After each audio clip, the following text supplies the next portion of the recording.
Namaskar and welcome to Sunset TV. I am Rajiv Kumar Singh and you are watching House Highlights. The program encapsulates the day's proceedings of both the Houses of Parliament, the Lok Sabha and the Rajya Sabha. Before we move into the details of the proceedings, let us take a quick look at the headlines. Discussion on electoral reforms begins in the Rajya Sabha. BJP accuses Congress of ignoring reforms. Opposition raises concerns over SIR and Election Commission's impartiality.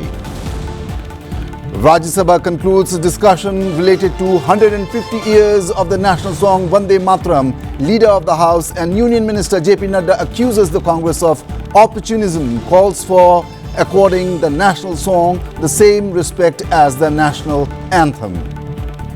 And blending ethanol with petroleum fuel does not harm vehicles, states Union Minister for Road Transport and Highways Nitin Gadkari in the Lok Sabha.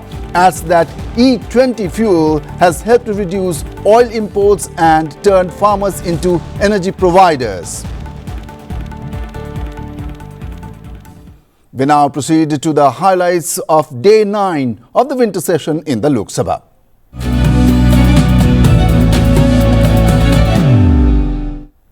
Proceedings in the lower house commence with the question hour. It being Thursday, questions listed for answers in the Lok Sabha pertain to the ministries of civil aviation, food processing, industries, housing and urban affairs, Jal Shakti, micro, small and medium enterprises, petroleum and natural gas, power, road transport and highways, tribal affairs. Responding to a question on vehicles compatible with E10 and E20 fuel standards, the Minister for Road Transport and Highways Nitin Gadkari informed the House that blending ethanol with petroleum fuel does not harm vehicles. He further stated that E20 fuel has helped reduce oil imports and turned farmers into energy providers. हमारे देश में E20 fuel को स्वीकार किया है। अभी हमारे petrol में E20 यानी इथेनॉल का 20% एडिंग होता है। ये करीब पुराने जो 2023 के पहले ही जो पुराने व्हीकल थे उसका भी टेस्टिंग किया है और करीब 1 लाख किलोमीटर तक टेस्टिंग करने के बाद ARAI ये जो गवर्नमेंट की स्थापन की हुई संस्था है टेक्निकल पुणे की, उन्होंने इसमें ये कहा है कि no vehicle engine failures was observed, no impact on vehicle performance, startability and driveability and metal capability. वैसे अध्यक्ष महाराज बहुत बार हम लोग मेंटेन करने के लिए बहुत बार 6-6, 8-8 महीने के बाद सर्विसिंग करते हैं। तो इसमें क्या है कि जो मेटल के पार्ट्स थे उसमें पहले ऐसा कहा गया था कि शायद इसमें कोई परिणाम हो सकता है, पर ध्यान में यह आया कि ऐसा कोई हुआ नहीं है। पर सर्विसिंग में छोटे छोटे जो मेटल के वॉशर्स होते हैं वो बदलते रहते हैं। इसके बारे में विशेष रूप से कोई तकरार भारत सरकार के पास नहीं आई। एक तकरार गुजरात में आई थी और गुजरात में वॉक्सवैगन कंपनी की उसकी इंक्वायरी हुई। उसके बाद ये ध्यान में आया कि इसका संबंध E20 फ्यूल से कोई नहीं था। इसमें कुछ जगह ये बड़े प्रमाण पर ये जो इथेनॉल हमारे सरकार की प्राथमिकता है और प्रधानमंत्री जी के नेतृत्व में जो आत्मनिर्भर भारत का उद्दिष्ट रखा गया है उसमें हमारा फॉसिल फ्यूल का इंपोर्ट 22 लाख करोड़ रुपए का है अध्यक्ष महाराज। और जो प्रदूषण हो रहा है उसके परिणाम हम सब भुगत रहे हैं। इथेनॉल एक ग्रीन फ्यूल है और उससे प्रदूषण कम होता है और इसलिए अभी तक जो इथेनॉल हमने यूज़ किया है उसके कारण विशेष रूप से जो कार्बन डाइऑक्साइड का जो इमिशन है उसमें करीब 245 लाख मेट्रिक टन ये जो क्रूड ऑयल को इथेनॉल ने सब्स्टिट्यूट किया है और करीब इसके साथ कार्बन इमिशन रिडक्शन में 736 lakh metric tonne equivalent to 30 crore tree लगाएंगे, इतना हमने उसमें प्रदूषण कम हुआ है। मुझे लगता है कि इसमें किसानों का भी इसका बहुत बड़ा फ़ायदा हुआ है और एक दिन 22 लाख करोड़ का ये इंपोर्ट समाप्त करके हम विकसित करके हमारे देश को, किसान को आज हमने ऊर्जा दाता, ईंधन दाता बनाया है, तो आगे चलकर ये पूरा पैसा ग्रामीण क्षेत्र में जाएगा और किसान इसके कारण उनका सबसे ज़्यादा फायदा होगा। Responding to a supplementary question on the prices of petroleum products, Minister for Petroleum and Natural Gas Hardeep Singh Puri said that India imports a large share of its energy needs and that international factors largely determine crude prices. He also stated that the country is moving towards greener fuels through ethanol blending. I would like to thank the Honourable Member for raising the issue of prices of petrol. Sir, जैसे सबको पता है हमारी जो petrol diesel energy consumption है बहुत तेज़ी से बढ़ रही है. Energy is the lifeline of the economy. So if the economy is growing at 8.4% in the last quarter, 7.8% in the previous quarter, energy consumption is increasing. And the International Energy Agency, sir, which is based in Paris, has estimated that for the next 20 years, about 35% or more of the increase in demand for global energy will come from India because it's a rapidly growing economy. We are spending approximately $150 billion a year on the import of energy. So to the extent that we have 20% blending, that 20% blending means 20% less of imports have to be followed. Insofar as international energy prices are concerned, those are determined by a variety of factors, the cost of production at the point of production, and there points vary. These days we have a comfort level because prices are in the range between $60 and $65 per barrel. Then there is the cost of insurance, cost of freight, the refining margin, dealer's margin, all that is added. Plus the feeds which are going into ethanol, sir. We had started with sugar and sugarcane, B-heavy molasses, C-heavy molasses, but we are gradually moving from water-intense crops like sugar to less water-intense like maize or corn, makkah. Today, our feed is 48%, it is maize. Money that we give to the farmers as a result of this procurement, about 40,000 crores a year, is also helping to alleviate the strain in the agricultural economy. Our total consumption of oil per day is 5.6 million barrels, sir, out of which we are only producing a fraction of that. So we are producing more now. Production on the eastern coast has gone up to 55,000 barrels. On the western coast, we are producing 2.5 lakh barrels a day. In Assam, we have raised the production to 1 lakh. But overall, agar consumption badegi, to import bhi badega. In reply to a question on targets achieved under Jal Jeevan Mission in Odisha, Jal Shakti Minister C.R. Patil said that the Jal Jeevan Mission is the largest scheme of its kind in the world. He also emphasized that over 9 crore women will save nearly 5 crore hours every day once the mission is fully implemented. Orissa के अंदर करीब 88% जितना काम जल जीवन mission के द्वारा जल दिया गया है और आने वाले दिनों में भी बाकी जो है 12% से करीब उनको भी जल दिया जाएगा. माननीय प्रधानमंत्री जी की पूरे विश्व में सबसे बड़ी योजना ये जल जीवन मिशन की वो भी है और उसके कारण हर लोगों को जो महिलाएं दूर तक पानी लेने के लिए जाती थी, रोज़ करीब 9 करोड़ महिलाएं पानी लेने के बाहर जाती थी और करीब 5 करोड़ घंटे उनके रोज़ पानी लाने के लिए बिगड़ते थे. आज उनको अपने घर में शुद्ध पानी मिल रहा है और ये पानी शुद्ध है या नहीं है वो भी ये महिला करीब 5 लाख गाँव में 25 लाख महिला ये पानी जो सरकार की ओर से उनको किट दी गई है उसके ज़रिए वो चेक करके वो पानी पीने लायक है कि नहीं वो भी चेक कर सकती है. तो पानी पूरे फोर्स के साथ हर गांव में पर हेड 55 लीटर पानी देने की योजना केंद्र सरकार की ओर से माननीय प्रधानमंत्री जी ने की है और उसको आगे बढ़ा रहे हैं. जो पैसे की बात की उन्होंने, तो कई राज्यों के अंदर बहुत सी कंप्लेंट भी आई है कि उन्होंने जो केंद्र सरकार की ओर से जो पैसा उठाया है उतना काम वहाँ नहीं हुआ है. माननीय प्रधानमंत्री जी के निर्देश के अनुसार जो अलग अलग राज्यों में वहाँ इंक्वायरी की गई थी उसका भी जो रिपोर्ट आया था वो भी हमने सभी राज्यों के मुख्यमंत्रियों और चीफ सेक्रेटरी को दिया है कि वो पूरा एक्शन ले और हमें उसका रिपोर्ट करें और जहाँ भी काम खत्म हुआ है वो योजना का वेरिफिकेशन करके वो जब तक नहीं भेजेंगे तब तक उसको पैसा देना हमारे लिए संभव नहीं होगा। तो ये काम राज्य के अंदर भी पूरा कराए, यही मेरी आपसे उम्मीद भी है। During question hour, member from Himachal Pradesh Anurag Thakur raised an issue of e-cigarettes being smoked on the premises and requested the speaker to issue clear guidelines on the matter. This led to a brief exchange between BJP and Trinamool Congress members. The speaker assured the House that he would look into the issue. Sir सदन की जानकारी के लिए है sir देश भर में e cigarette ban हो चुकी है। क्या सदन में आपने अलाउ कर दी है? नहीं, कोई माननीय सदस्य को कोई भी सर टीएमसी के सांसद पी रहे हैं सर टीएमसी के सांसद सर कई दिनों से लगातार बैठ के पी रहे हैं सर। कोई भी माननीय टीएमसी के सांसद पी रहे हैं सर चेक कर नहीं सर आप चेक करवाइए सर। एक मिनट व्यवस्था दे रहा हूं। सर सदन में अगर सिगरेट पीना अलाउ कर दिया है। एक मिनट प्लीज।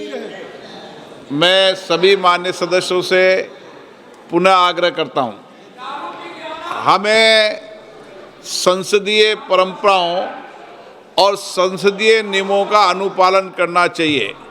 कोई भी माननीय सदस्य कभी भी ऐसा कोई विषय मेरे पास आएगा तो निश्चित रूप से इस पर मैं निश्चित रूप से कार्रवाई करेंगे। माननीय सदस्यगण, अगर आपको किसी भी विषय पर कोई भी आपत्ति आप लिख के दे दें, ऐसी कोई भी कार्रवाई होगी तो मैं निश्चित रूप से इस पर एक्शन टेकन करूंगा। After the question hour, the Speaker first named the members who had moved adjournment motions. He informed the House that he had rejected all such motions. He later asked for important ministries and department-related papers to be tabled in the House. On Thursdays, papers tabled in the Lok Sabha included those from the Ministry of Tribal Affairs, Ministry of Power, Ministry of Micro, Small and Medium Enterprises, Ministry of Petroleum and Natural Gas, Ministry of Road Transport and Highways, Ministry of Housing and Urban Affairs and Ministry of Jal Shakti. Reports of a committee on public undertakings was tabled by member Lalit Verma. In total, he tabled 11 reports, including those concerning Sagarmala Finance Corporation Limited, Rural Electrification Corporation Limited, Nuclear Power Corporation of India Limited, and also review of performance of petroleum and natural gas sector. Member Dr. Rajesh Mishra tabled reports of the Standing Committee on Health and Family Welfare. The reports he tabled concerned quality of medical education in India and demands for grants. Later, member P.P. Chaudhary moved a motion seeking an extension of time for the report of the Joint Committee on the Constitution 129th Amendment Bill 2024 and the Union Territories Law Amendment Bill 2024. A sense of the House was taken and the motion was passed. Members raised matters of a public importance during zero hour. Some of the issues highlighted in the Lok Sabha on Thursday pertained to new metro systems, health facilities in smaller districts and remuneration and facilities for labor force. Let us look at some excerpt. Chandigarh के आसपास 3 शहर और हैं, मोहाली, पंचकूला और new Chandigarh. वर्ष 2019 में, नवंबर 2019 में मैंने मिनिस्टर ऑफ रोड ट्रांसपोर्ट और हाईवेज और मिनिस्टर ऑफ हाउसिंग और अर्बन अफेयर्स को एक खत लिखा था कि इन चारों शहरों को आपस में जोड़ने की ज़रूरत है और एक मैस रैपिड ट्रांसपोर्ट सिस्टम बनाने की आवश्यकता है, जिससे कि इस पूरे रीजन का जो इकोनॉमिक पोटेंशियल है, उस इकोनॉमिक पोटेंशियल को पूरी तरह से जागरूक किया जा सके। वो उस प्रोजेक्ट की कॉस्ट धीरे धीरे बढ़कर 16,000 करोड़ से पिछले 3-4 वर्ष में 25,000 करोड़ हो गई। अब सभापति महोदय, नागपुर में भी मेट्रो बन गया, कोच्चि में भी मेट्रो बन गया, बेंगलुरु में भी बन गया, हैदराबाद में भी बन गया, मुंबई में भी बन गया, तमाम शहरों में मेट्रो बन गया है, पर चंडीगढ़ में पिछले 10 साल से मेट्रो नहीं बना। मेरी केंद्र सरकार से मांग है, मेरी स्पेसिफिक मांग ये है कि केंद्र सरकार को इसको एक स्ट्रेटेजिक कनेक्टिविटी प्रोजेक्ट के तहत अडॉप्ट करते हुए वो 25,000 करोड़ रुपया केंद्र सरकार की तरफ से देना चाहिए। क्षेत्र बुलंदशहर उत्तर प्रदेश में केंद्र सरकार के डाक विभाग में, सेना में, रेलवे में, एटॉमिक एनर्जी पावर प्लांट में बहुत सारे वर्तमान में कर्मचारी और पूर्व में सेवानिवृत्त कर्मचारी उनके परिवार निवास करते हैं। जनपद में कोई भी CGHS सेंटर नहीं है, जिसकी वजह से उनको मेरठ, गाजियाबाद या दिल्ली में जाना पड़ता है। जो बुजुर्ग लोग हैं उनको जाने में असुविधा होती है। माननीय प्रधानमंत्री जी, देश के हर नागरिक को अच्छा स्वास्थ्य मिले, स्वास्थ्य सेवाएं मिलें, इस उद्देश्य को लेकर सरकार हमारी काम कर रही है। लेकिन मेरे क्षेत्र में ये ना होने के कारण बुजुर्ग लोगों को ठीक से इलाज नहीं मिल पाता है। मैं आपके माध्यम से माननीय स्वास्थ्य मंत्री जी से अनुरोध करना चाहता हूं कि मेरे क्षेत्र के नागरिकों को अच्छी स्वास्थ्य सुविधा देने के लिए CGHS सेंटर की स्थापना करने के लिए मैं आपके माध्यम से सरकार से मांग करता हूं कि जैसे भारतीय खाद्य निगम के मजदूरों के उनके हितों की रक्षा के लिए कॉरपोरेशन का गठन किया है और महाराष्ट्र के सरकार ने मथाड़ी बोर्ड का किया है, उसी तरह से अखिल भारतीय रेलवे मालगोदाम श्रमिकों के हितों की रक्षा के लिए, उनके कवर के लिए, उनके मिनिमम वेजेज के लिए जो 4 कोड में सुरक्षित करने का काम सरकार ने किया है, वो एक बोर्ड बनाने का काम करें जिससे उन श्रमिकों के हितों की रक्षा हो सके। Let us now take a look at the key highlights from the 9th day of the winter session in the Rajya Sabha. On commencement of proceedings in Rajya Sabha on Thursday, Chairman C.P. Radhakrishnan informed the House that the inclusion of Diwali in UNESCO's Intangible Cultural Heritage List. Rajya Sabha Chairman lauded the inclusion and remarked that this is a matter of immense pride for the nation. Honorable members, I am pleased to share a moment of immense pride for our nation.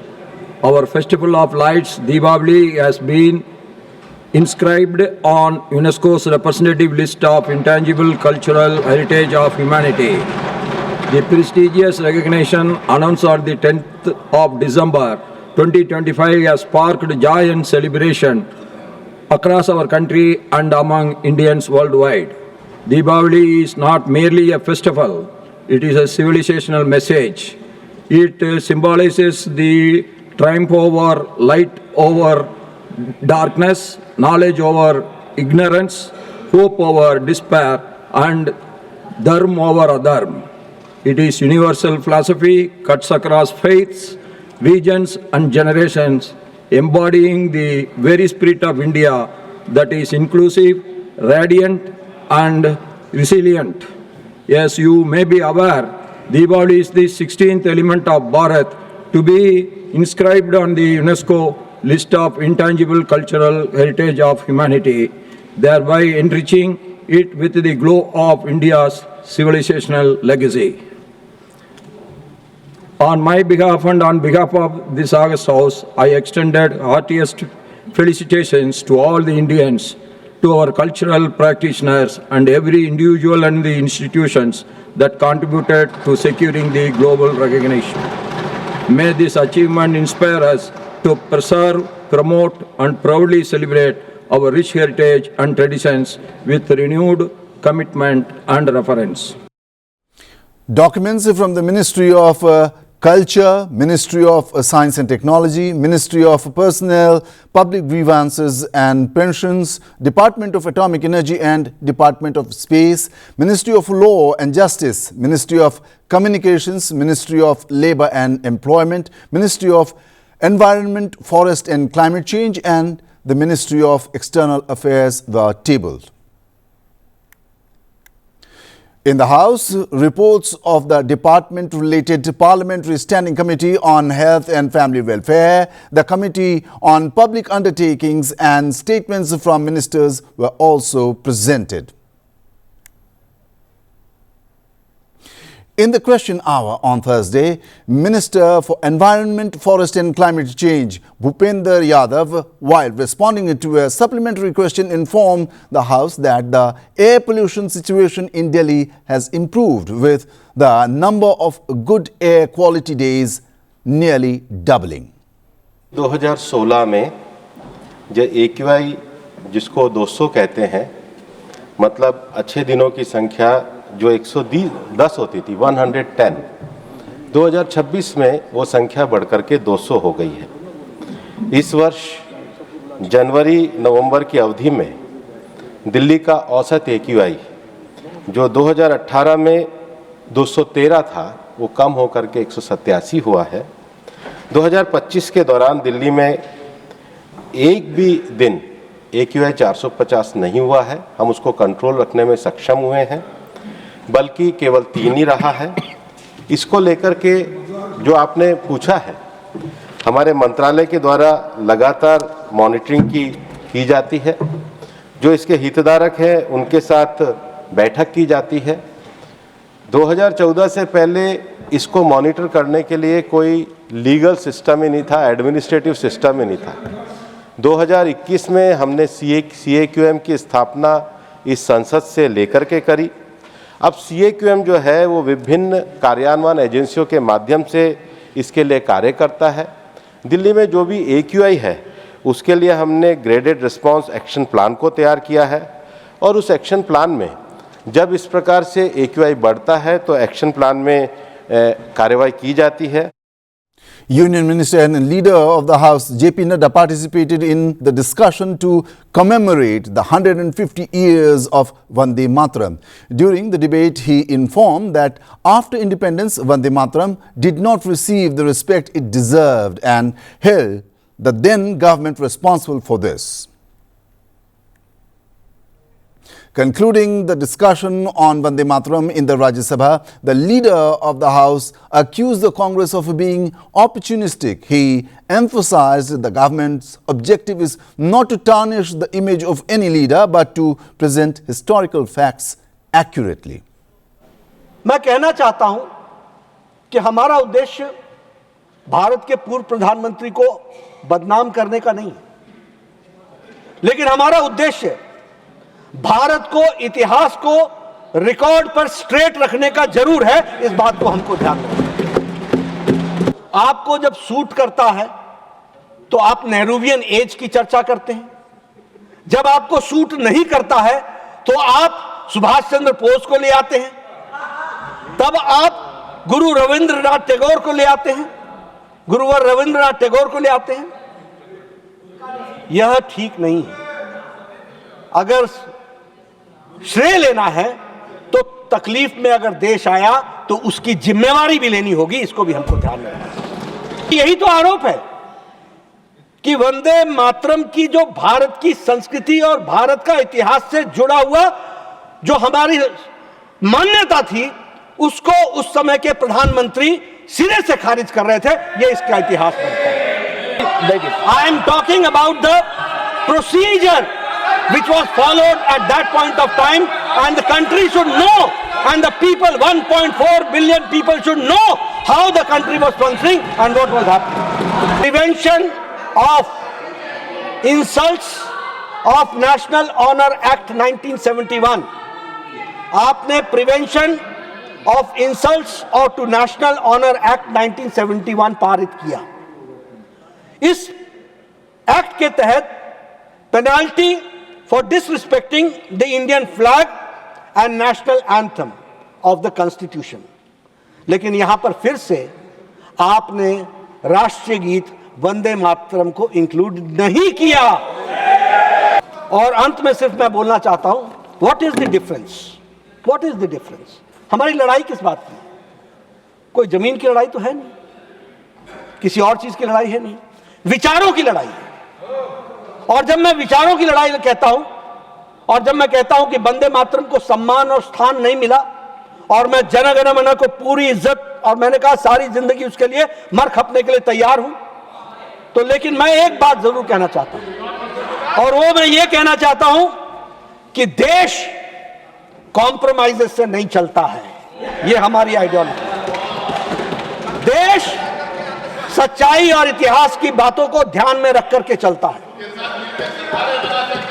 और मैं ये भी कहना चाहता हूं कि देश अगर चलता है तो वो अनकंडीशनल नेशनल सेंटिमेंट्स को ध्यान में रख करके चलता है। A discussion on electoral reforms began in the Rajya Sabha on Thursday. During the debate, the opposition raised issues concerning EVMs, the SIR process and alleged partiality of the Election Commission, while the ruling side responded with its own arguments.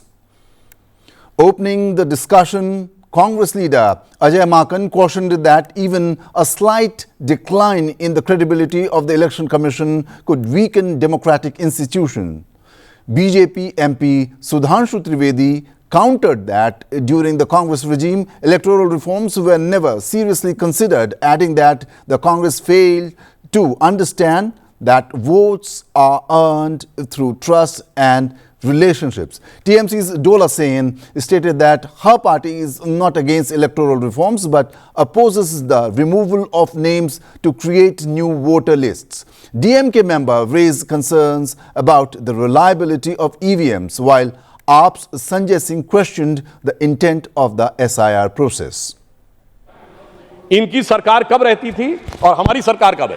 Sir, जब से voter ID card आ गए कांग्रेसी सरकार आना बंद, CCTV आ गए कांग्रेसी सरकार आना बंद, जब से स्वतंत्र जुडिशरी हो गई कांग्रेस सरकार आना बंद, स्वतंत्र मीडिया आ गई कांग्रेस को स्पष्ट बहुमत मिलना बंद, और तो और सर जब से साक्षरता दर 50% हो गई बहुमत मिलना बंद।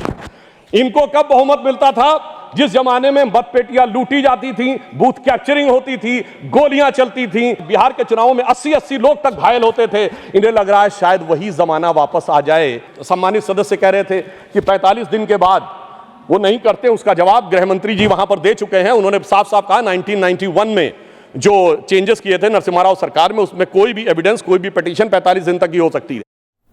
That is all we have in this episode of House Highlights. Keep watching Sansad TV for all the latest on the proceedings in the Parliament. Thanks for watching. Goodbye.